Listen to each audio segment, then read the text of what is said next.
When I was laying the plans for the Crow's Nest Railroad here a couple of years ago, I thought that perhaps my property was too small, not enough room for a train, certainly not enough room in the backyard for some sort of a loop or even a turnaround, and too many elevation changes to really make it workable for small equipment.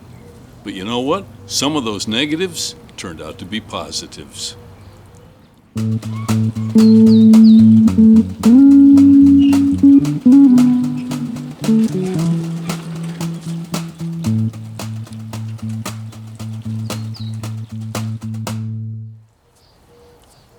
Hi, this is Stan. Welcome back to the Crow's Nest Railroad. Well, let me take the camera off the tripod because I can't really drive the train, talk, hold the camera all at the same time. Just wouldn't work. But I've done enough trips on the railroad here to form some opinions by now. When I was planning the layout here at Crow's Nest Railroad, like most people, I was under the assumption that the flatter the track, the better, and the fewer up and downhill portions, the better. In fact, everybody knows trains don't do well on hills. They have very limited traction patches on the track, and going up and downhill is not the best for efficiency. However, as it's turned out, my property, when I was planning it, had a lot of ups and downs in it, and it discouraged me from continuing a few years ago. But I forged on anyway, and here's what I found. Actually, as long as the up and down elevations are not too extreme, it actually provides some very interesting operating potential. In other words, you're not just turning the train on and letting it run, kind of like around a Christmas tree. So let's walk the track and I'll be able to explain what I'm talking about better than trying to do it while I'm on the train. So here's the front. This is typically where we would start out if I'm pulling passengers and things like that. Right through here, I probably can max out the throttle, but then I've got a sharp turn coming up. So back the throttle off, start easing in some brakes. This is a really sharp turn. And I round the corner, and if I don't hear any derailments, right here, I give it the beans. I'm full power, make sure the brakes aren't dragging because we've got a 3% grade up the hill. So we come zooming up and we want all the momentum we can gain before we hit the hill. Starting dead from a stop on the hill is not a good thing with my little train. So here we come through, and I can pick up some speed in here. We've got another turn, so I back off on the throttle. Don't really need brakes through here, but due to the resistance in the turn, you might need to add some throttle.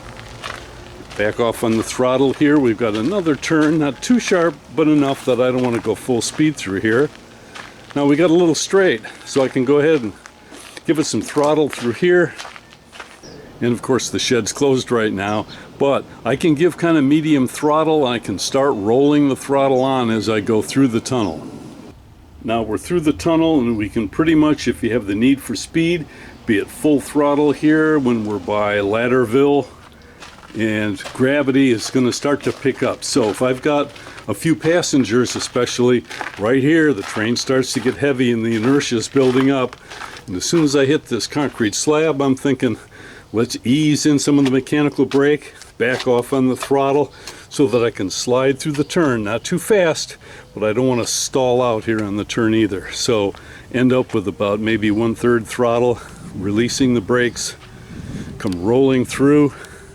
And right here, we either stop to get rid of a passenger or pick one up, or we're going to highball, give it the beans, and we're going to power on through the front until we get to that curve. And so you can see there's a lot to do. You're kept pretty busy working the locomotive on a layout that has variation in elevation, both up and down, and maybe some turns that are too sharp. But if it's a matter of having a railroad or not, go ahead and live with the sharp turns and the elevation differences, as long as you're not trying to go up a 45-degree hill, because it turns out it's a lot of fun to work the locomotive. And there's even more to do when I'm not on the electric, but we're running the steam engine. And here's another negative that turned out to be rather positive, or at least, silver lining in the dark cloud. And that is the size of the railroad. Crow's Nest Railroad is very small, and it's basically a giant loop around the house. However, the way my landscaping is and the way the track is, you never really see all of the track at once. In fact, you only see a small portion of the track at once. And that really makes you feel like you're on a journey. By putting it around the house, I actually feel like it's much longer than the 250 feet or so of track that I have. Well, that's going to do it for this week. Even a small railway like the Crow's Nest Railroad can be a lot of fun, even though it has limitations. And as it turns out, some of those limitations are a good thing.